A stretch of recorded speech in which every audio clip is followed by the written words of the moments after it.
요한복음 15장 9절에서 17절까지 말씀을 교독하시겠습니다. 아버지께서 나를 사랑하신 것 같이 나도 너희를 사랑하였으니 나의 사랑 안에 거하라.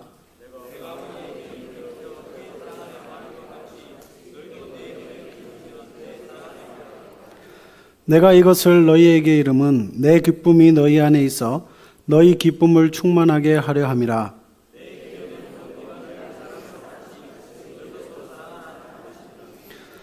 사람이 친구를 위하여 자기 목숨을 버리면 이보다 더 큰 사랑이 없나니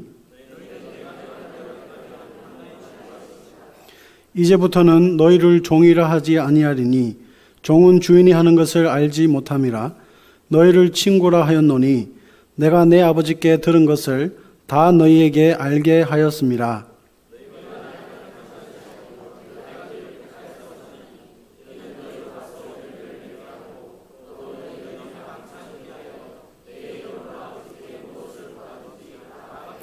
함께 읽겠습니다.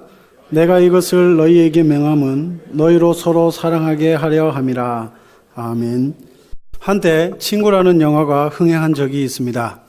어렸을 때부터 가장 가까웠던 친구들이 성년이 되어 원수 아닌 원수가 되어버린 내용입니다. 저도 이 영화를 봤는데요. 어렸을 때 친구들의 모습을 보면서 나도 저런 시절이 있었지. 그때로 돌아가고 싶다라는 생각에 잠겼던 적이 있습니다. 그러나 동시에 영화의 결말을 보면 조금 씁쓸하기도 했습니다. 한때는 가장 가까웠던 친구들이 원수 아닌 원수 관계가 되어버릴 수도 있겠구나. 그런데 그들 입장에서 보면 어쩔 수 없겠구나라는 생각이 들었습니다. 친구란 가까이 두고 오래 사귄 벗이라는 뜻입니다. 어린이나 어른이나 좋은 친구를 많이 사귀려 합니다. 주위에 친구 한두 명 정도는 있을 것입니다. 어렸을 때 학교에서 만났던 친구든지 아니면 직장에서 만난 친구, 취미 생활을 하면서 만난 친구든지 그것도 아니라면 교회에서 만난 친구 한두 명 정도는 있을 것입니다. 그런데 그 친구가 자신을 위해 모든 것을 해주기를 바랍니다. 아니면 자신이 그 친구를 위해 모든 것을 해줄 수 있는 친구가 되기 위해 노력합니다. 참으로 멋있고 보기 좋은 모습입니다. 자신을 위해 모든 것을 해줄 수 있는 친구 한 명이 있다면 그 사람의 인생은 멋진 인생이요 성공한 인생이 아니겠습니까? 오늘 본문도 친구에 대한 말씀입니다. 오늘 본문은 멋진 친구 한 분을 소개합니다. 그분은 자신의 친구를 위해 자신의 목숨까지 버렸습니다. 그 친구가 누구입니까? 바로 우리 주 예수 그리스도이십니다. 본문은 우리 친구이신 예수님께서 우리를 위해 무엇을 했는지 또한 우리가 예수님의 친구로서 무엇을 해야 하는지에 대한 말씀입니다. 그러므로 우리 친구 되신 예수님께서 우리를 위해 무엇을 하셨고 우리는 그 친구를 위해 무엇을 해야 하는지 중심으로 하나님의 말씀을 증거하겠습니다. 오늘은 우리 친구 되신 예수님께서 우리를 위해 무엇을 했는지 또 성경에서 친구라는 단어가 어떻게 사용되었는지에 대해서만 말씀드리겠습니다. 본문의 말씀을 보다 잘 이해하기 위해서는 우리는 앞뒤 문맥을 잘 알아야 합니다. 본문 앞부분을 보면 예수님께서 자신의 죽음이 임박했음을 아시고 제자들과 함께 만찬을 즐기셨습니다. 예수님은 그의 제자들과 만찬을 즐기시면서 자신과 제자들이 하나라고 말씀하셨습니다. 그리고 서로 사랑하라는 새 계명도 주셨던 것입니다. 예수님은 비록 이 세상을 떠나야 하지만 보혜사 성령을 보내주셔서 제자들로 하여금 하나님의 나라를 이 땅에 하나님의 나라를 세워주시겠다고 약속하셨습니다. 여기까지가 본문 앞장인 13장과 14장의 내용입니다. 예수님께서는 이제 제자들과의 관계를 포도나무와 포도나무 가지로 비유하셨습니다. 요한복음 15장 1절에 보면 하나님께서는 농부시고 예수님은 참 포도나무며 그의 제자들은 그의 가지라고 말씀합니다. 포도나무 가지에 가지가 열매를 맺기 위해서는 포도나무에 붙어 있어야 합니다. 마찬가지로 예수님의 제자들이 열매를 맺기 위해서는 예수님께 꼭 붙어 있어야 함을 가르칩니다. 만약 포도나무의 가지가 포도나무에 붙어 있지 않으면 말라 비틀어 버려지는 것처럼 예수님의 제자들 역시, 더 나아가 이스라엘 백성들 역시 예수님께 붙어 있지 않으면 말라 비틀어지게 될 것이고 결국 불에 던져지게 될 것이라고 경고하셨습니다. 그런데 예수님께서 지금 자신을 참 포도나무라고 말씀하신 것은 그 당시에 엄청난 사건이요, 엄청난 선언이었습니다. 왜냐하면 그 당시 참 포도나무는 이스라엘 백성들 뿐이었기 때문입니다.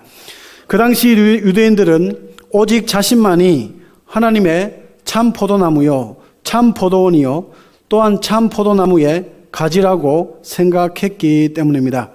왜냐하면 구약 성경은 이스라엘 백성들을 참 포도나무로 말씀하고 있고 이스라엘 땅을 포도원으로 비유하고 있기 때문입니다.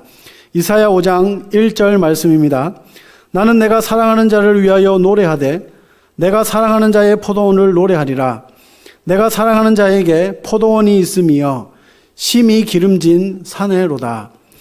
그런데 이런 이스라엘을 두고 예수님께서 자신이 참 포도나무라고 말씀하셨으니 이스라엘 입장에서는 어떤 마음이 들었겠습니까?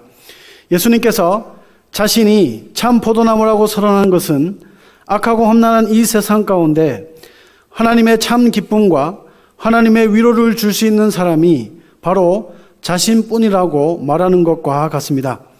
이제 내가 하나님의 참 포도나무이니 너희들은 나에게로 나오라. 만약 나에게로 나오지 않고 이스라엘에게로 간다면 너희들은 참 열매를 맺지 못할 것이다. 결국 말라 비틀어져 불에 던져지게 될 것이라고 선언하는 것과 같은 것입니다. 예수님의 말씀은 이스라엘 입장에서 보면 조금 어이없는 말씀이었을 것입니다. 왜냐하면 지금까지 이스라엘 백성들이 포도원과 또 포도나무와 포도나무의 가지의 역할을 잘 감당해왔기 때문입니다. 그렇게 잘 감당했던 사명을 예수님께 고스란히 넘겨야 할 판이었기 때문입니다. 하나님께서 농부가 되시고 이제 예수님께서 참 포도나무가 되시며 예수님을 따르는 무리, 즉 제자들이 포도나무의 가지가 되어 많은 열매를 맺게 될 것이라고 말씀하고 있기 때문입니다. 이 말씀은 또한 옛 이스라엘을 버리고 새로운 하나님의 나라의 백성들을 만들겠다는 선언이었습니다. 이제 혈통적인 이스라엘이 하나님의 백성이 아니라 예수님의 말씀에 순종하는 자들, 즉 예수님 안에 거하는 자들이 진정한 하나님의 백성들이라고 말씀하고 있기 때문입니다. 그렇다면 예수님께서 이렇게 말씀하신 이유가 무엇일까요? 예수님께서는 왜 이런 말씀을 하고 계시는 것일까요? 그것은 이스라엘 백성들이 예수님을 자신의 구주로 영접하지 않을 뿐만 아니라 심지어 예수님을 죽이려 했기 때문입니다. 그렇기 때문에 예수님은 사람이 내 안에 거하지 아니하면 가지처럼 밖에 버리워져 말라지나니 사람들이 이것을 모아다가 불에 던져 사른다고 말씀하셨던 것입니다. 이런 앞뒤의 내용을 생각하면서 하나님의 말씀을 들으시기 바랍니다. 예수님께서는 친구에 대해서 말씀하십니다. 요한복음 15장 13절 말씀입니다. 사람이 친구를 위하여 자기 목숨을 버리면 이보다 더 큰 사랑이 없나니 친구를 위해 목숨을 버릴 수 있는 사랑, 그것이 진정한 친구라고 말씀합니다. 어떤 사람은 이 말씀을 읽고 와 나도 저런 친구가 있었으면 좋겠구나라고 생각하기도 합니다. 그러나 이것은 세상 친구를 말씀하는 것이 아닙니다. 이 말씀은 아무에게나 적용될 수 없습니다. 물론 세상 친구들끼리 서로 목숨을 버리는 것도 귀한 일입니다. 왜냐하면 친구를 위해 자신의 목숨을 기꺼이 버리는 것은 결코 쉽지 않은 일이기 때문입니다. 그러나 이 말씀은 세상 친구들에게 적용되는 말씀이 아닙니다. 예수님과 자신 제자들과의 관계를 말씀하는 것입니다. 그렇다면 예수님께서는 왜 자신과 제자들의 관계를 친구로 표현했을까요? 성경에서 친구는 우리가 생각하는 것보다 훨씬 깊고 넓은 의미가 있습니다. 친구가 사람 사이에 쓰일 때는 가깝게 사귀고 하는 사람을 의미합니다. 그런데 이 단어가 하나님의 대리자로 사용할 때는 훨씬 더 깊은 의미를 가지고 있습니다. 그렇다면 성경 전체에서 친구라는 단어의 의미는 무엇입니까? 성경에서 친구는 왕의 조언자, 또한 조력자, 상담자입니다.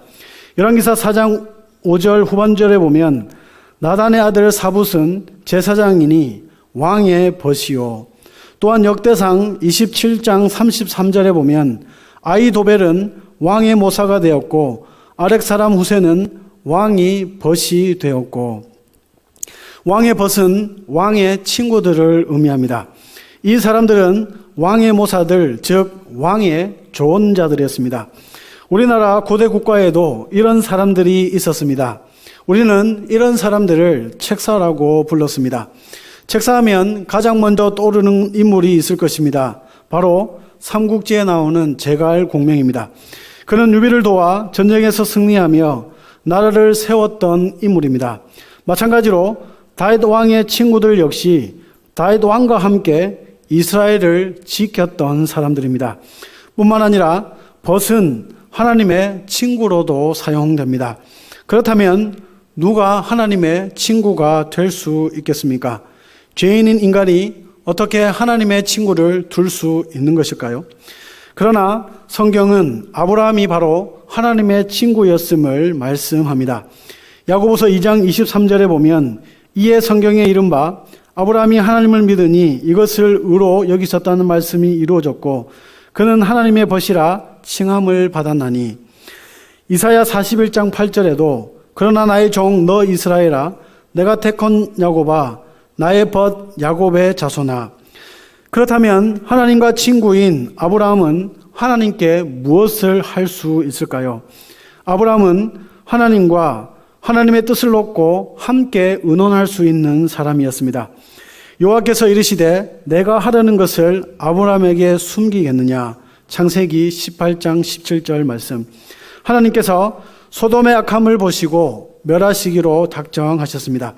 하나님께서는 자신의 이런 계획을 친구인 아브라함에게 먼저 알리셨습니다.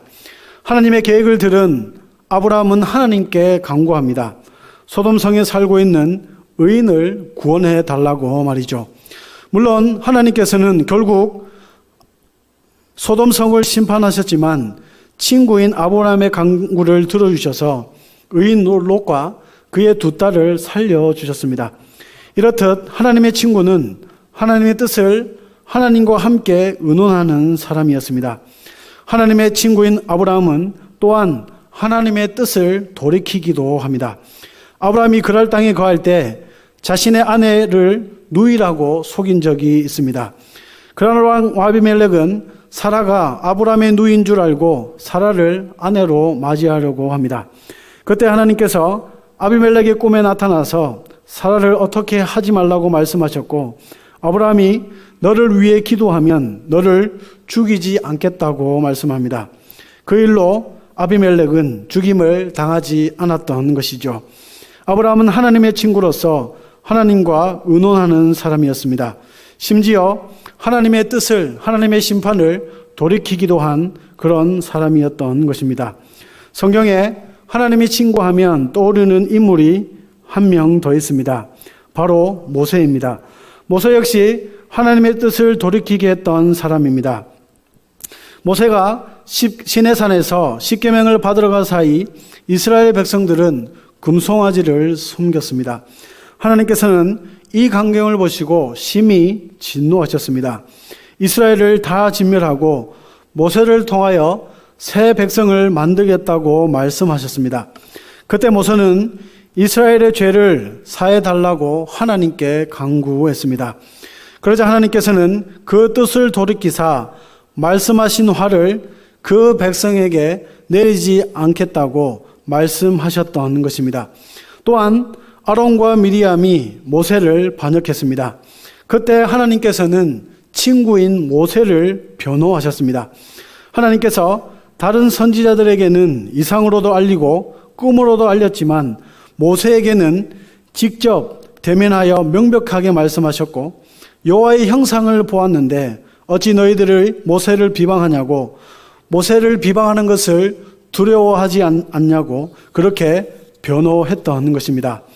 사랑하는 성도 여러분, 하나님의 친구들은 하나님의 뜻을 함께 나누고 의논하고 때로는 하나님의 심판을 돌이키게 하는 사람이었습니다. 그런데 하나님께서는 아브라함과 모세를 친구라고 말씀하시면서 동시에 선지자라고 말씀하셨습니다.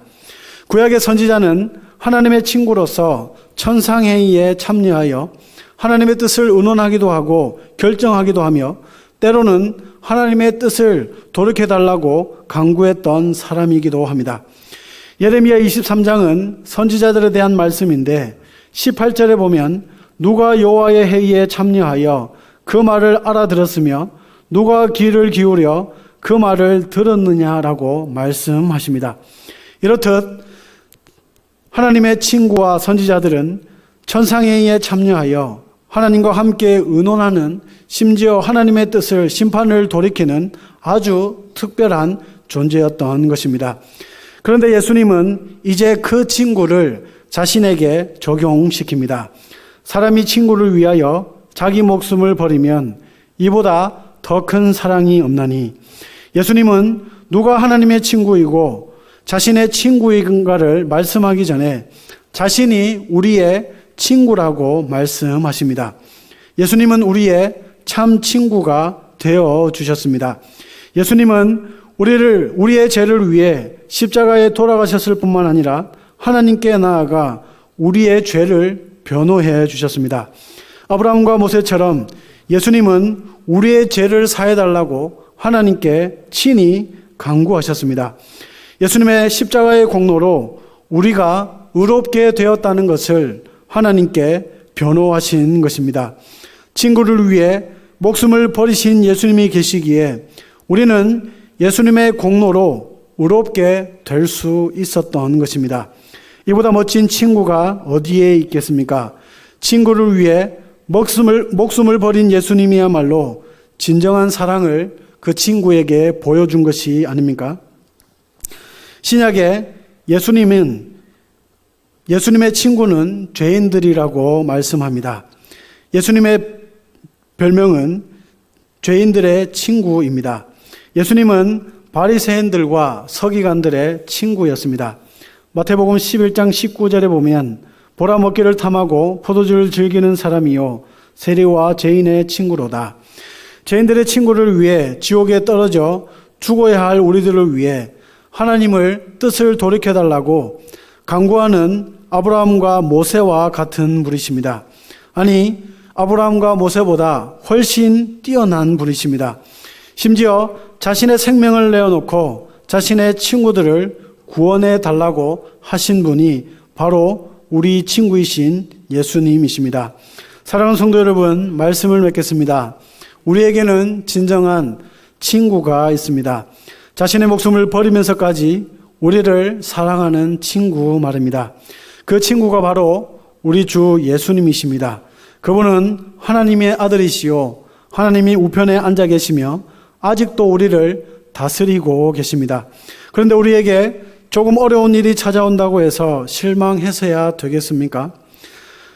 우리는 예수님의 친구가 있기 때문에 이 땅을 살아가다가 결코 실망하거나 결코 좌절할 수 없습니다.